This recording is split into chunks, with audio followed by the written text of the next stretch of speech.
Hi everyone, you are welcome to the Directorate for Entrepreneurship and General Studies, National Open University of Nigeria, Certificate in Education, Module 4, titled Business Modeling. I am Dr. Helen Iyan. Now we are going to look at our intended learning outcome. By the end of this module, you will be able to define business model. You'll be able to explain key components of business model canvas. You'll be able to explain you'll be able to develop a simple business model of your business, conduct market research, and identify target customers or segments. Target customer segments.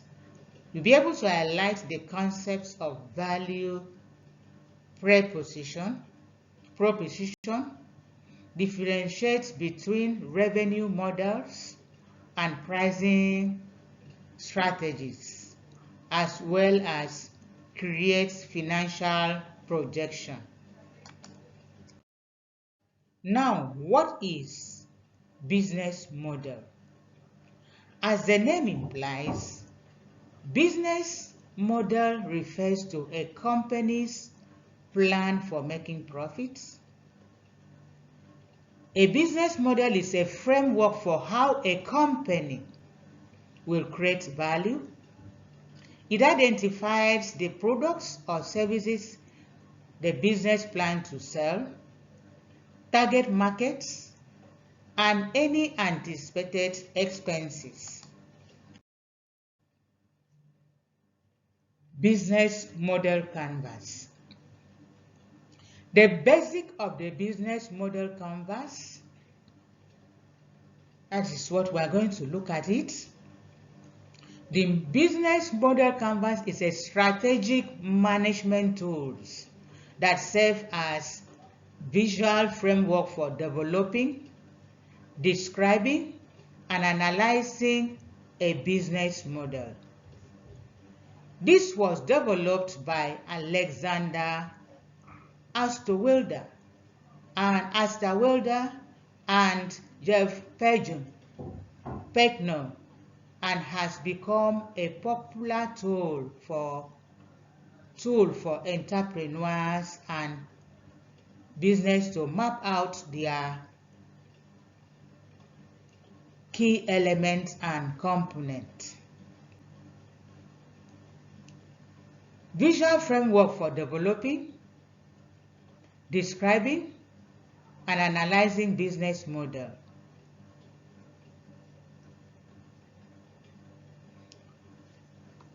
Business model canvas provides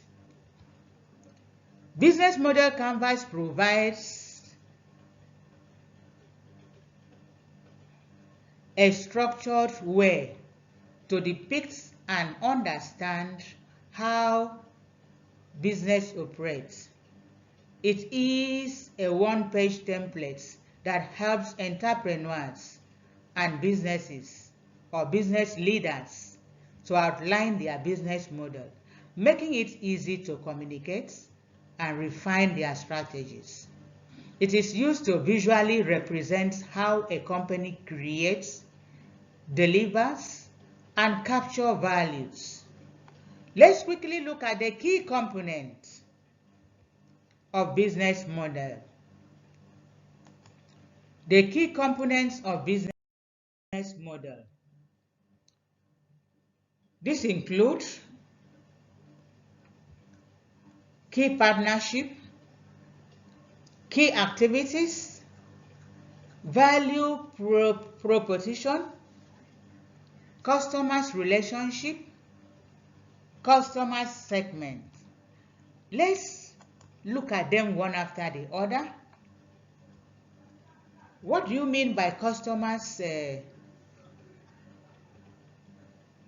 What do you mean by key partnership? Key partnership identifies the key external collaborators. It also identifies suppliers or alliances that are crucial to the business success. That is about the key partnership. Then what are the key activities? The key activities entails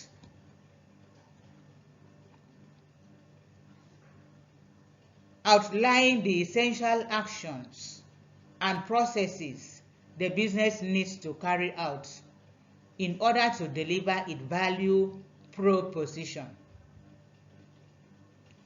Then the next thing we'll consider is the value proposition.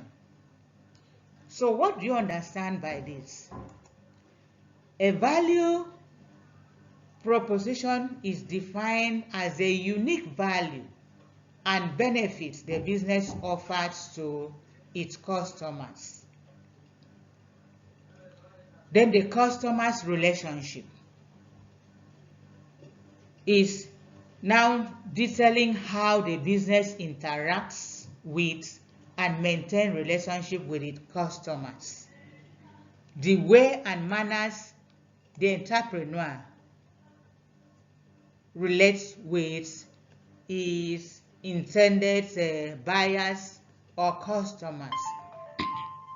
And then we talked about market segment.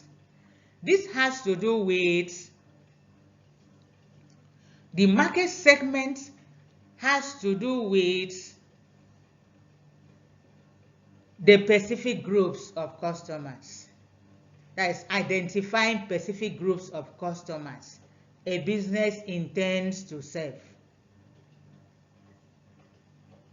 Let's take, for example, you may have a particular set of people in mind in your business. Your business may target children, it may target nursing mothers, it may target men, depending on the type of business you want to do.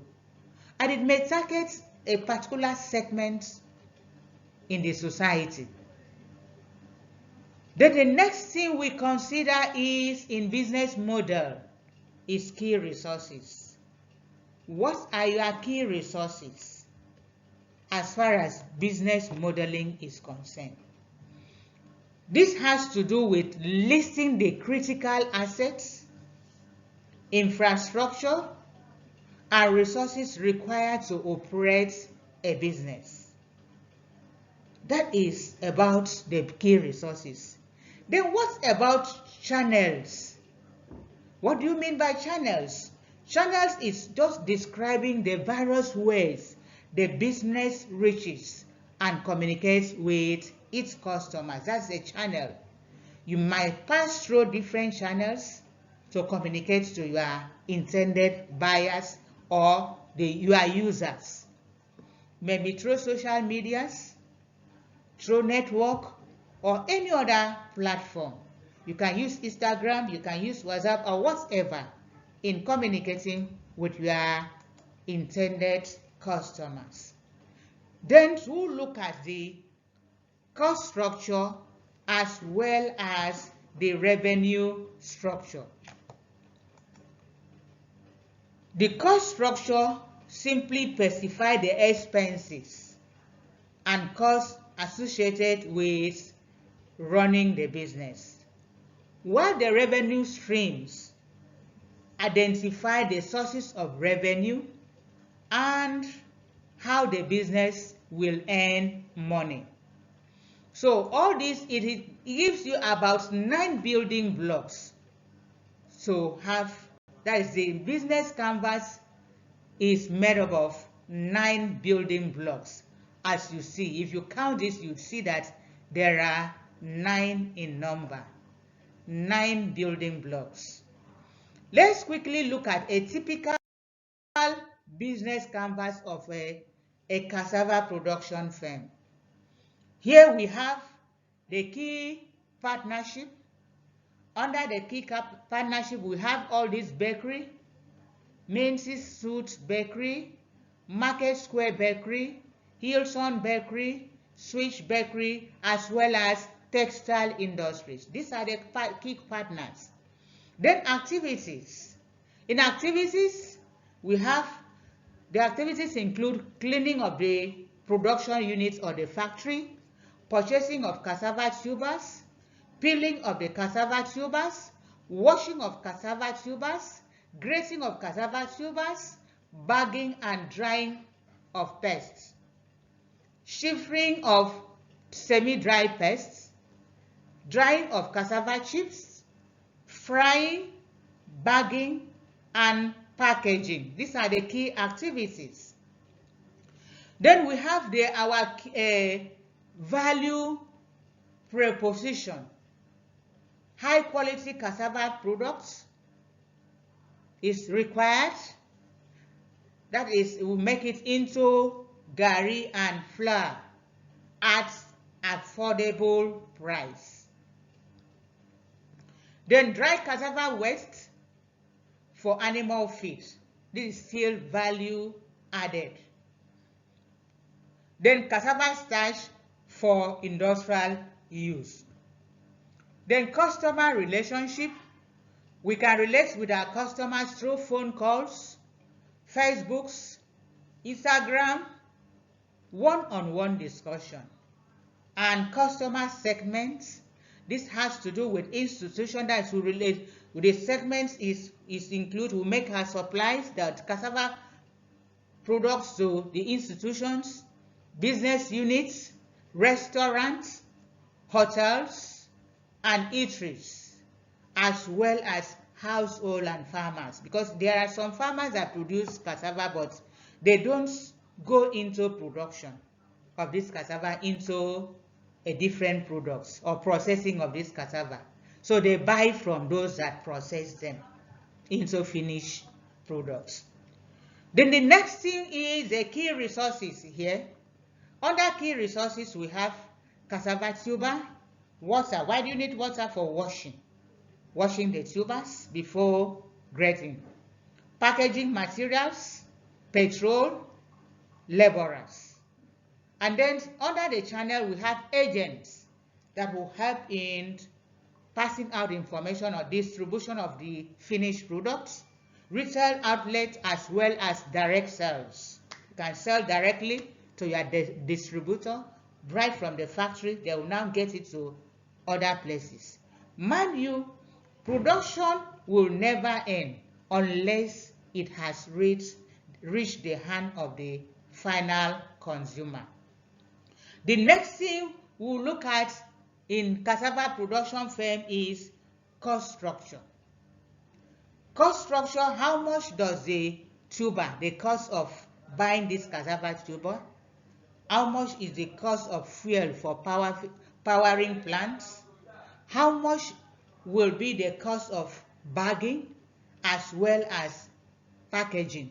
The packaging materials, bagging, all this, what will it cost you?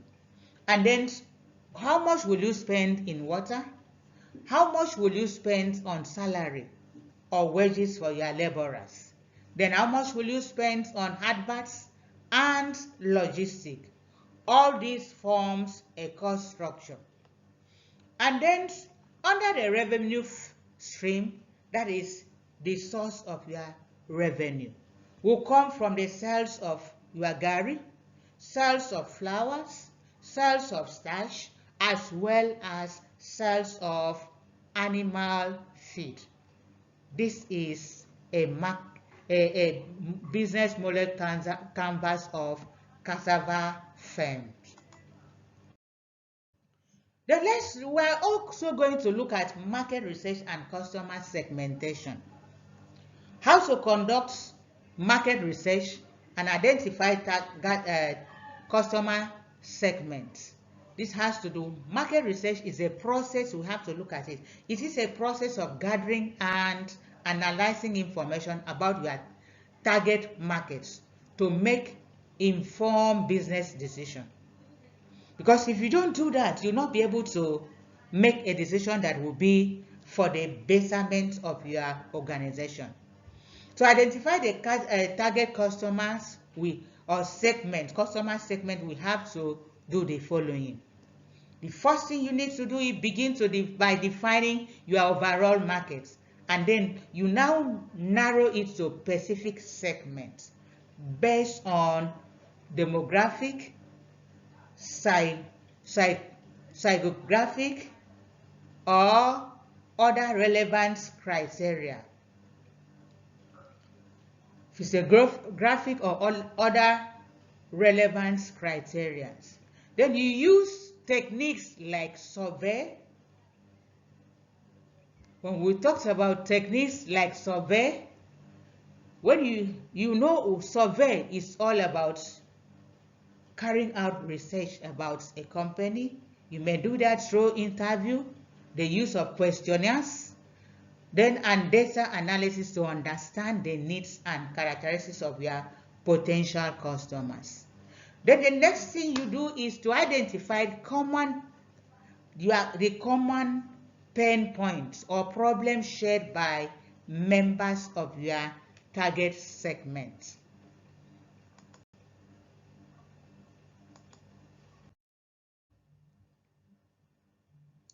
Then these are the techniques for gathering and analyzing data on customers' needs, preference, and behavior.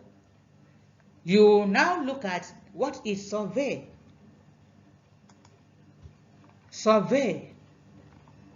Here under survey, survey is all about collecting information from customers through the use of questionnaires. Then the next thing is you can also interview them. Here you conduct one-on-one decision or discussion to gain deeper insights into customers' preference and motivation. That means you go one by one, you meet them one-on-one and discuss on issues bothering the business or your products or services. The next thing you consider, another technique, is observation.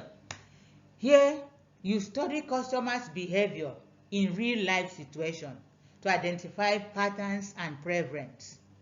Another thing you need to do is the data analysis.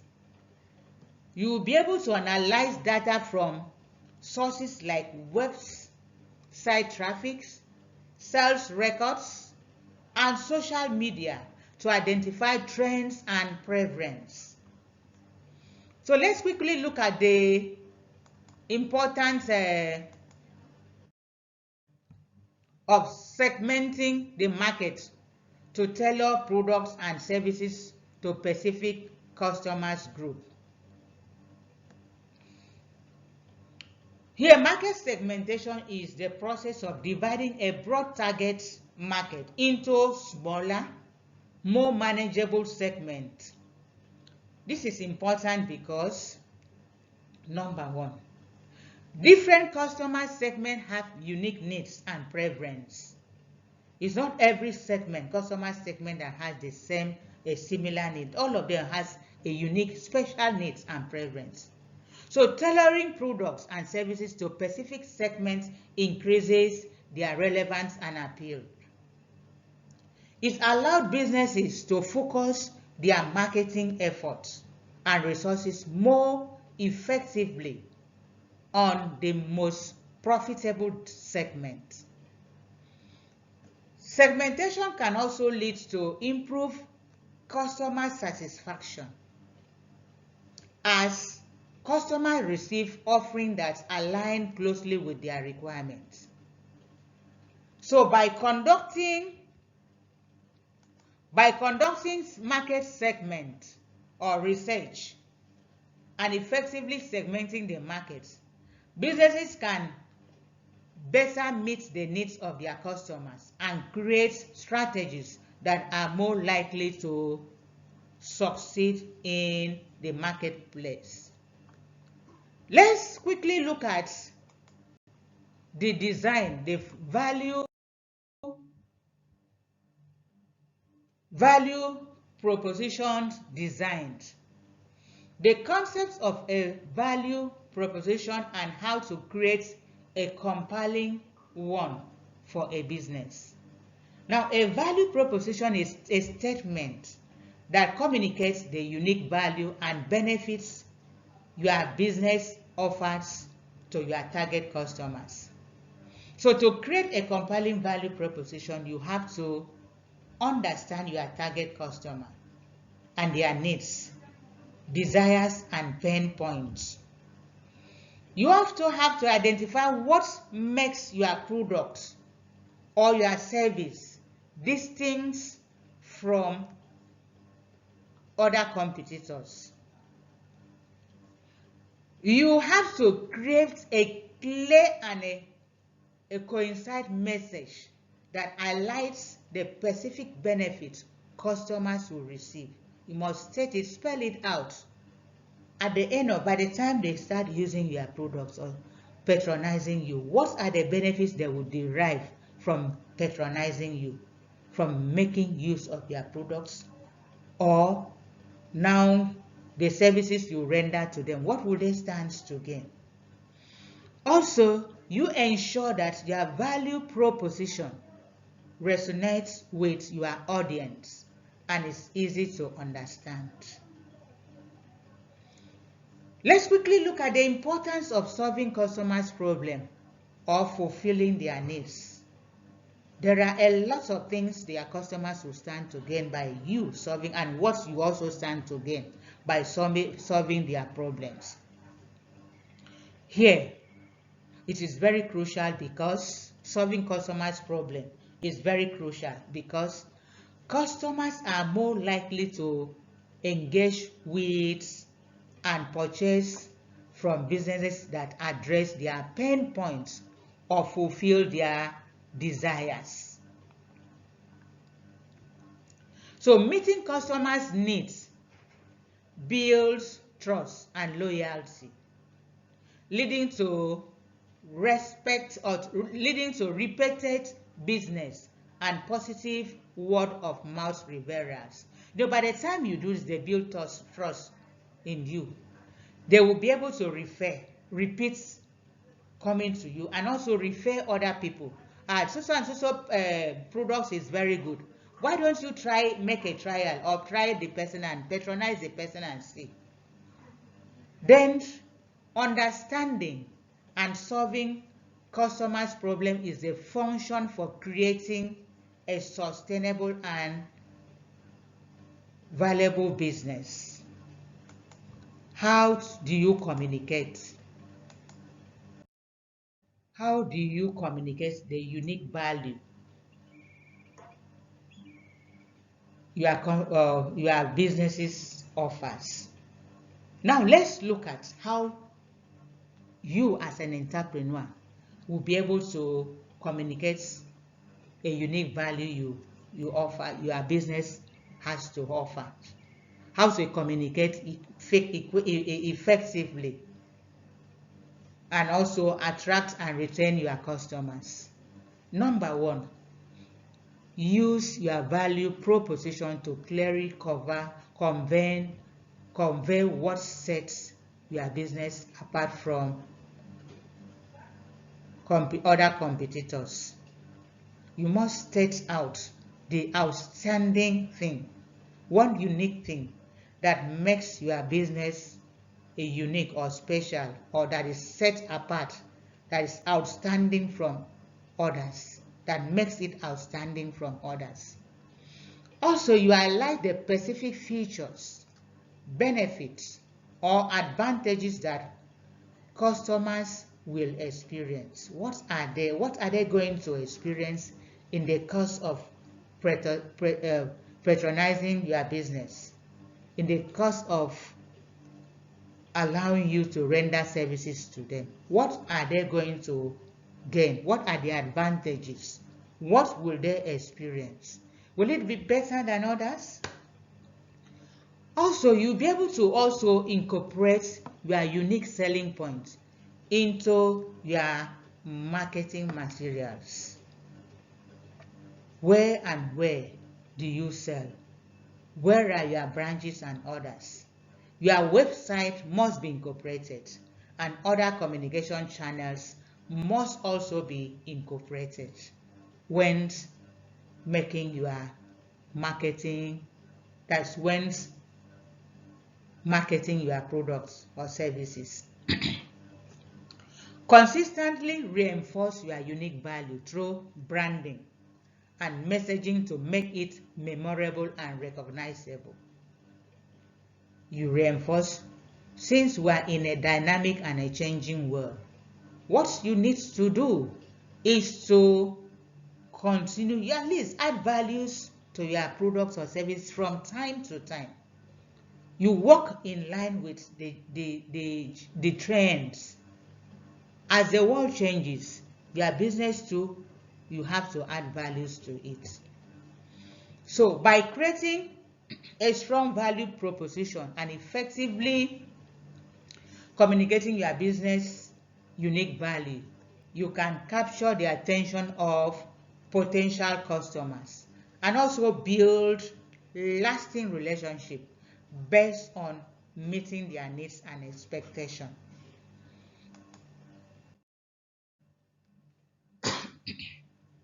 Revenue models.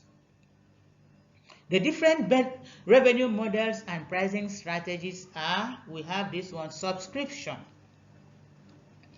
Under subscriptions, in a subscription model, customers pay a recurring fee at regular intervals. It may be monthly, it may be annually, it may be weekly, or so on, depending on the terms of agreement to access a product or services. This model provides predictable revenue and build customers' loyalty. For example, we have Netflix and Adobe Creative Cloud. There are others that also goes on subscription as well, even those that are closer to you. One-time sale is another model. Once in this model, customers make a single payment for the products or service.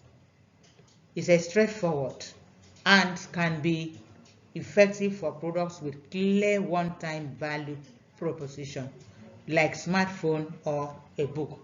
Just buy a smartphone, that's make payments and go. You buy a book, make payments, and that's the end. Then premium models. In premium bundles, freemium combines free and premium offerings. That is, a freemium combines free and premium offering. Basic features are available for this for free, while advanced or premium features are offered for a free. This model helps attract a large user base and monetize a portion of them. Taking for example, Dropbox and Spotify. So when you do this, you discover that there are certain things people enjoy for free. Taking for example, maybe music. You can download so many musics free and then listen to them for a certain period. You can also subscribe. You can also pay a token known as premium for using those the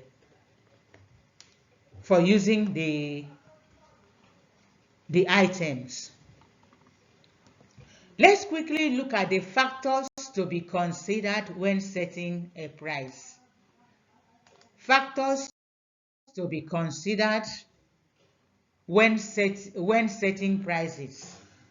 So these are the things you should consider, looked at when setting prices. The first thing here is cost. How much when you are setting prices?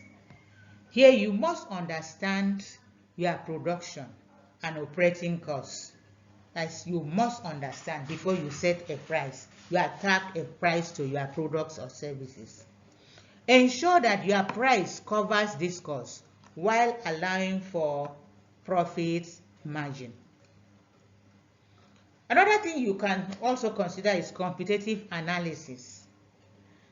Research competitors' pricing strategies to determine how your prices are compared or compare.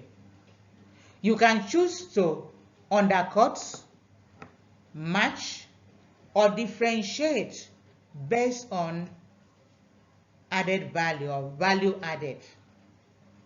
You can choose any of these. If you have added value to your own products more than your competitors, you can add price to it. People will still patronize you, provided they derive satisfaction from what your products or services. You can match it with others. You can also give a different price to whatever that you are doing or your business from your competitors. Either you can bring it down, you can add value, add price to, or maybe increase the price, or you bring it down depending on your assessment. The next one is value proposition. Consider the unique value your products or service offers to the customers. A strong value proposition can justify premium prices. Then the next one is customers' perception. You have to take into account how customers perceive your brand and product's quality.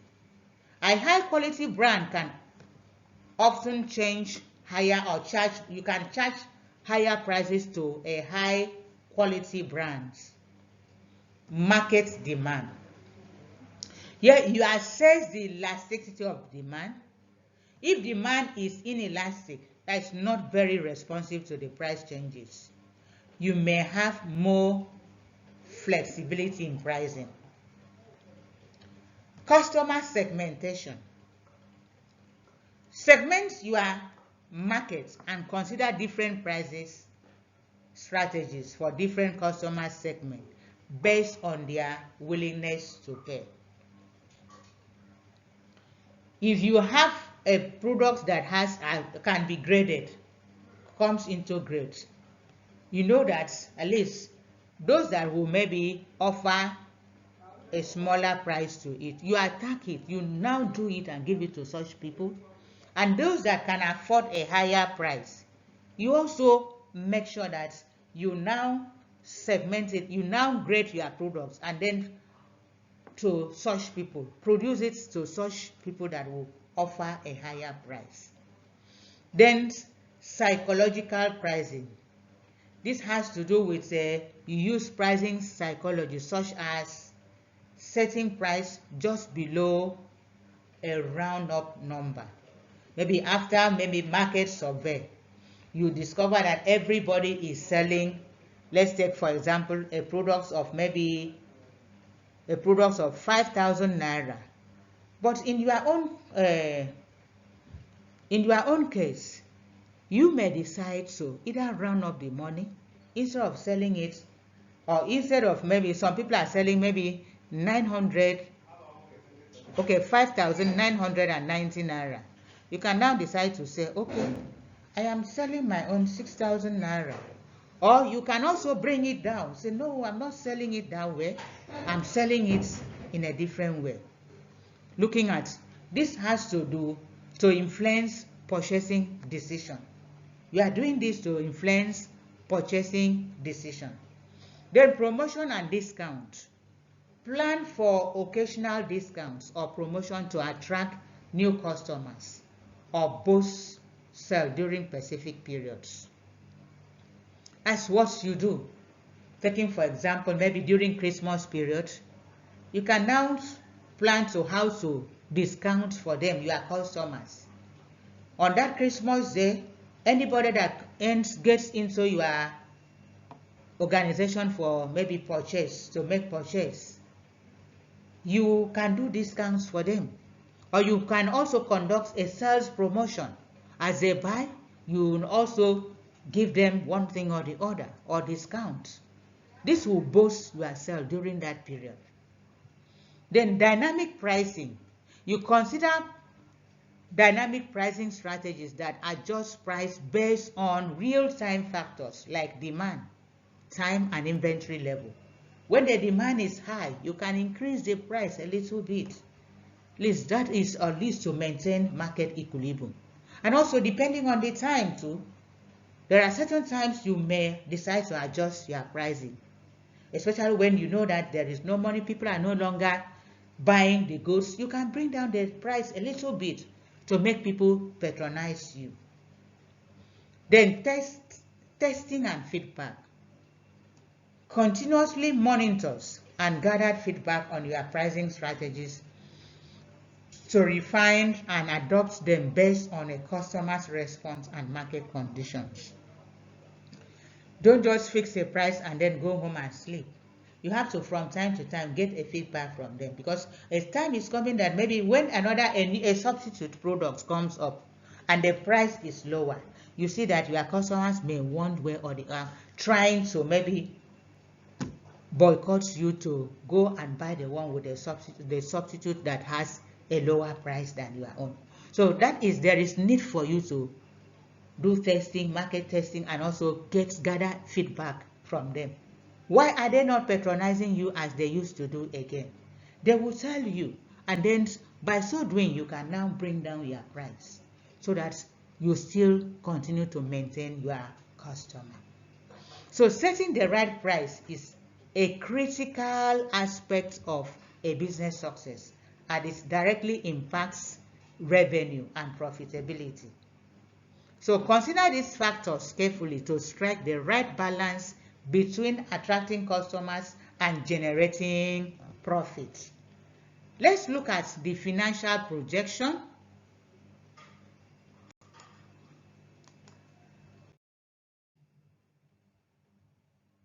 Financial projection and funding. How to create financial projection, including income statement, balance sheets, financial as well as cash flow statement. Financial projection are essential for planning and managing business finances. Let's look at the following tips to projections. We have under income statement. Here, project your revenue, cost of goods sold, and operating expenses to estimate your net profit and loss, or loss, either in business, either you make profit or you operate at a loss. So you must, when you are making your income statement, you have what we call your revenue projection, the cost, how much is the cost of your goods, and then goods, the cost of your goods sold, and operating expenses. You have to also, how much did you sell, and all this, put them on one side, and then you'll be able to estimate your net profits, either profits or your loss over a specific period of time. You can do it monthly, quarterly, or maybe 2 times in a year, or yearly, depending on your production capacity or your whatever business that you are into. Then balance sheet. Here details your asset in balance sheet. Your assets must be details as well as attaching prices to them. Your liability also, you also put them, details them. How much is the loan you collected? How much have you paid so far? How much do you intend to pay? So, and also equity, your equity to provide a snapshot of your business financial health at a given point in time.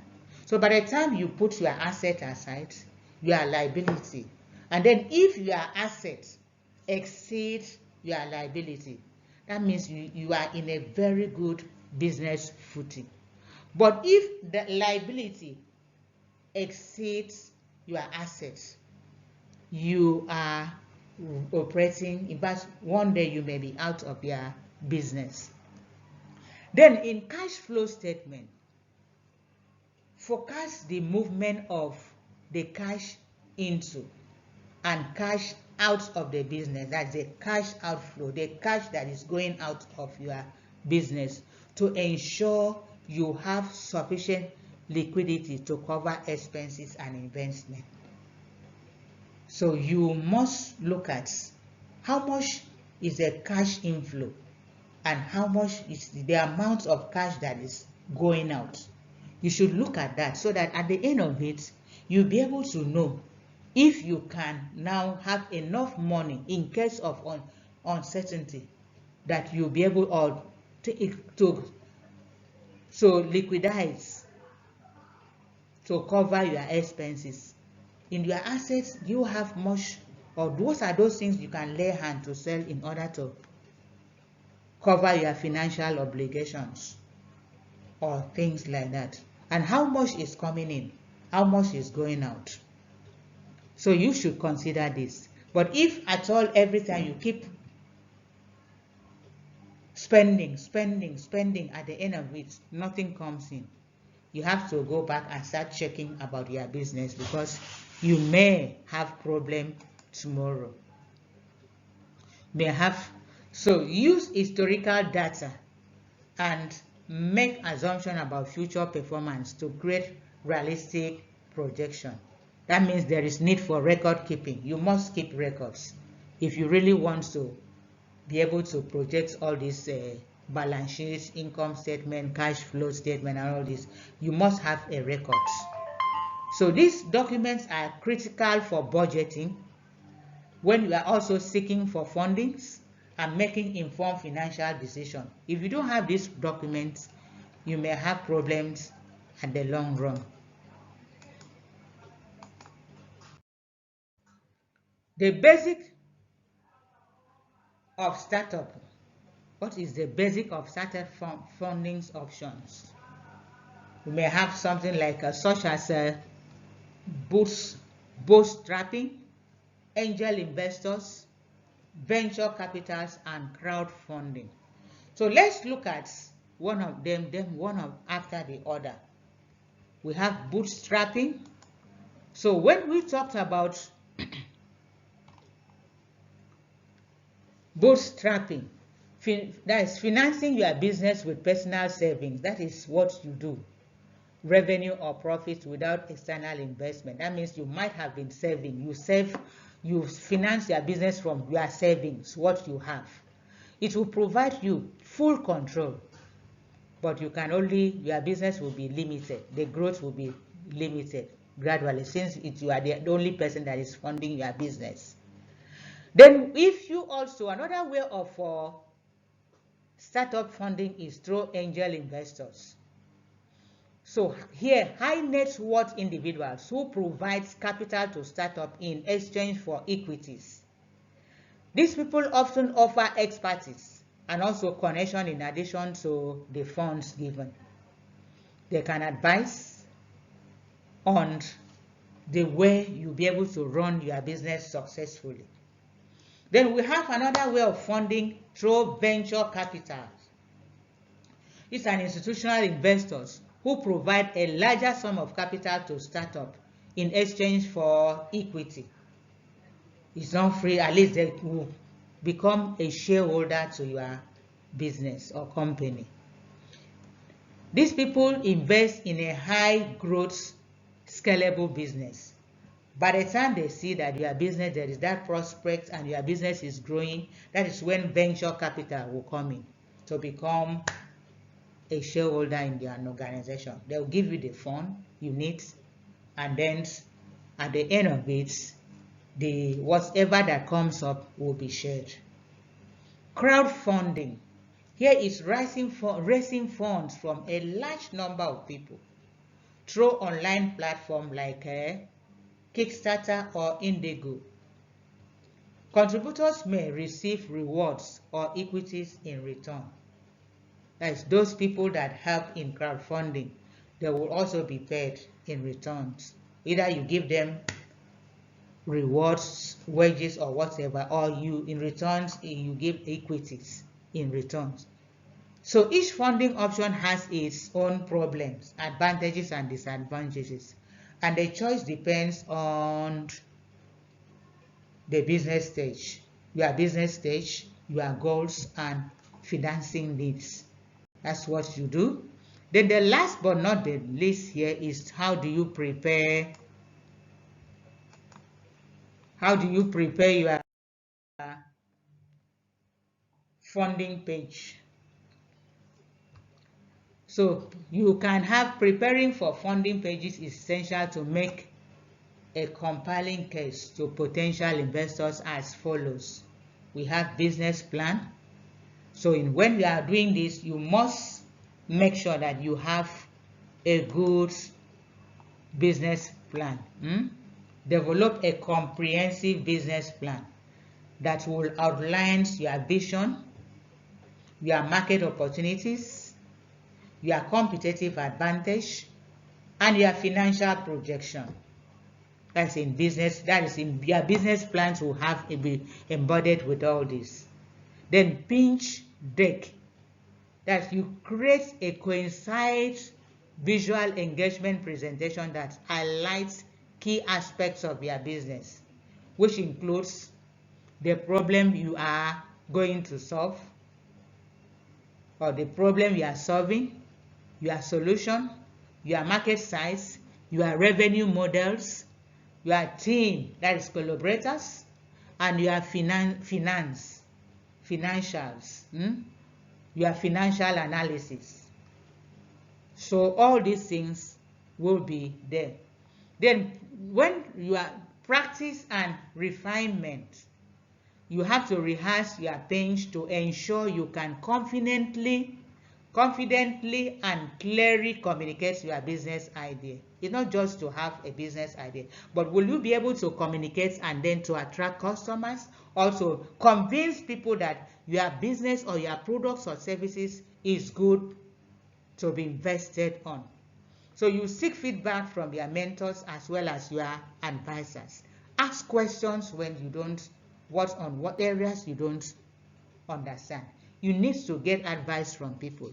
There is nothing bad about having a mentor in business. People that have been there in business before you.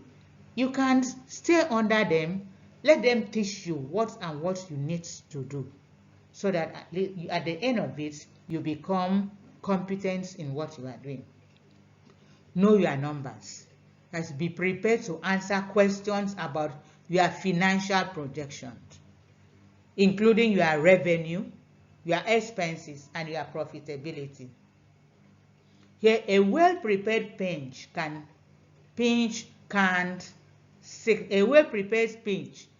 significantly improve your chance of securing funding from investors. It is also crucial to present a compelling stories and demonstrate a strong understanding of your business financials and market opportunities.